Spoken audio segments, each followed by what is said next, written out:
ગુજરાત ગૌણ સેવા પસંદગી મંડળે 2389 તલાટીની જગ્યા ભરવા માટેની જાહેરાત કરી અને એના માટે 4.5 લાખ ઉમેદવારોએ અરજી કરી દીધી. ગુજરાતમાં કેટલા મોટા પાયે બેરોજગારી છે એનો એક મોટો દાખલો સામે આવ્યો.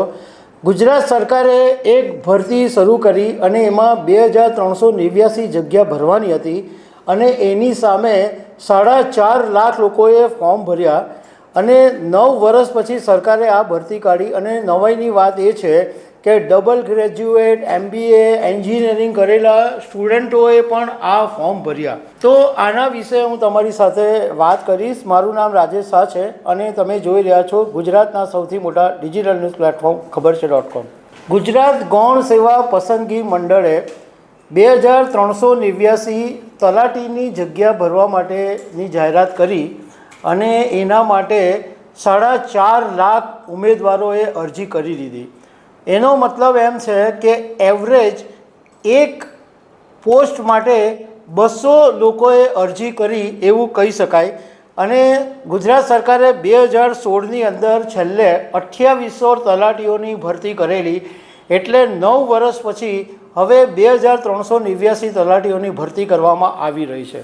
તમે વિચાર કરો, 2389 જગ્યા અને 4.5 લાખ ઉમેદવારોએ અરજી કરી. એમાં ડબલ ગ્રેજ્યુએટ બી છે, MBA થયેલા બી છે, એન્જિનિયરિંગ સ્ટુડન્ટો બી છે, બધાએ જ ફોર્મ ભર્યા છે.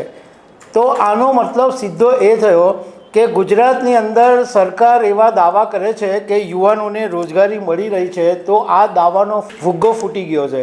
કારણ કે યુવાનોની પાસે રોજગારી જ નથી. અને તમને જાણીને એ બી નવાઈ લાગશે કે આ તલાટીની નોકરી માટે 20,000 રૂપિયાનો પગાર મળે છે. 20,000 રૂપિયાની નોકરી મેળવવા માટે ડબલ ગ્રેજ્યુએટ્સ, MBA યુવાનોએ ફોર્મ ભરવા પડે. એનો મતલબ એમ છે કે આજે ઘણા બધા યુવાનો એન્જિનિયરિંગ પાસ કર્યું, MBA પાસ કર્યું, બહુ બધી ડિગ્રીઓ મેળવી લીધી, પરંતુ એમને કશે નોકરી જ નથી મળતી. તો છેલ્લે 20,000 તો 20,000ની નોકરી મેળવવા માટે પણ બધા લાઇનમાં લાગી ગયા છે. 20,000ની નોકરી છે, પણ યુવાનોના મગજની અંદર કદાચ એ વાત છે કે સરકારી નોકરી છે એટલે સરકારી નોકરી કરે તો મળી શકે. આ હું એટલા માટે કહી રહ્યો છું કે આ જ્યારે આ એક ન્યૂઝ સામે આવ્યા તો એક બીજા એવા ન્યૂઝ પણ સામે આવ્યા કે મોરબીની અંદર રેવન્યુ બાર એસોસિએશને DDOને આવેદનપત્ર આપ્યું છે કે તલાટી કમ મંત્રીઓ છે એ સરકારનો પગાર મેળવે છે, પણ પોતાની ખાનગી ઓફિસો ચલાવી અને માતબર રકમ મેળવે છે. લાખો રૂપિયાની કમાણી પોતાની ખાનગી ઓફિસ ચલાવીને કરે છે. અને આ તલાટી કમ મંત્રીઓ પાસે વકાલતની કોઈ ડિગ્રી પણ નથી અને એમ છતાં ખાનગી ઓફિસો ચલાવે છે, એવી ફરિયાદ બાર એસોસિએશને DDOને કરી છે.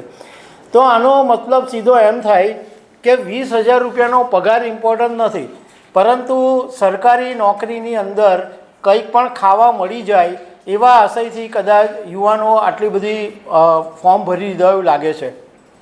પણ બધા જ યુવાનો એવું કરશે એવું પણ માની લેવાની જરૂર નથી. ઘણા બધાને જેન્યુઅન જરૂરિયાત બી છે.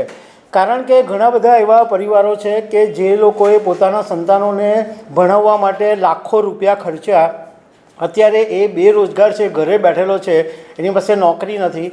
તો એ 20,000ની આવક પણ એ ઘર માટે જરૂરી છે, એ ઘર માટે ઉપયોગી છે કે એની એક આવક તો કમસે કમ શરૂ થાય. એટલા માટે એક સરકારી ભરતી આવે એમાં લાખો યુવાનો ફોર્મ ભરે છે. માત્ર આ તલાટીની વાત નથી, પરંતુ ઘણી વખત અહીંયા સુરતમાં બી રોજગાર મેળાઓ થાય છે. તો રોજગાર મેળાની અંદર પણ મોટી મોટી ડિગ્રીવાળાઓ ફોર્મ ભરતા હોય છે લાખોની સંખ્યામાં.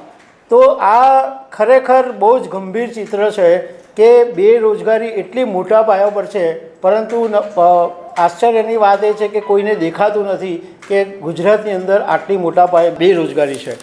તો દર્શક મિત્રો, આવી અનેક વાતો સાથે અમે તમને મળતા રહીશું. Thank you very much.